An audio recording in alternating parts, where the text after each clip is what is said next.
ആരാണ് സാത്താൻ അല്ലെങ്കിൽ ലൂസിഫർ? ഇവൻ എങ്ങനെയുണ്ടായി?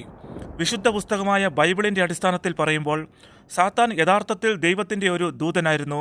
അവൻ ശക്തനും സുന്ദരനും ഉയർന്ന പദവിയുമുള്ള ദൂതനായിരുന്നു. അപ്പോൾ എങ്ങനെയാണ് അവൻ സാത്താനായത്?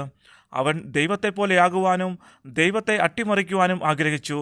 ഈ നിഗള സ്വഭാവം അവനെ ദൈവത്തിന് എതിരായ ഒരു മത്സരത്തിലേക്ക് നയിച്ചു. അവൻ്റെ ഈ നിഗളത്തിൻ്റെയും അഹങ്കാരത്തിൻ്റെയും മത്സരത്തിൻ്റെയും ഫലമായി സാത്താനും അവനെ അനുഗമിച്ച ദൂതന്മാരും സ്വർഗത്തിൽ നിന്ന് പുറത്താക്കപ്പെട്ടു. അതിനുശേഷം അവൻ്റെ പ്രധാനപ്പെട്ട ജോലി ദൈവത്തിൻ്റെ ഇഷ്ടത്തിന് വിരോധമായി പ്രവർത്തിക്കുകയും മനുഷ്യനെ ദൈവത്തിൽ നിന്ന് അകറ്റുകയും മനുഷ്യനെ ദൈവത്തിൻ്റെ എതിരാളിയാക്കി തീർക്കുകയും ചെയ്തുകൊണ്ടിരിക്കുന്നു. അവൻ തിന്മയുടെ രാജാവായി ഇന്നും വാഴുന്നു, നന്മയ്ക്കെതിരെ ഇന്നും പ്രവർത്തിച്ചു കൊണ്ടിരിക്കുന്നു. അപ്പോൾ ദൈവത്തിൻ്റെ ഈ പ്രധാനപ്പെട്ട ദൂതനുണ്ടായ വീഴ്ചയ്ക്ക് കാരണം മറ്റൊന്നുമല്ല, അഹങ്കാരം, മത്സരം.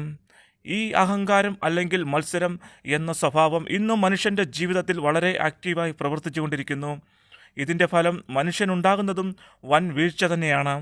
അപ്പോൾ ഈ ഒരു സ്വഭാവത്തിൽ നിന്ന് രക്ഷപ്പെടുവാൻ ഒരേ ഒരു വഴിയേ ഉള്ളൂ. എല്ലാത്തിനും ദൈവത്തിനു നന്ദി പറയുക, എല്ലാം ദൈവത്തിൽ നിന്ന് ലഭിച്ചു എന്നുള്ള ബോധ്യത്തോടെ മാത്രം ജീവിക്കുക.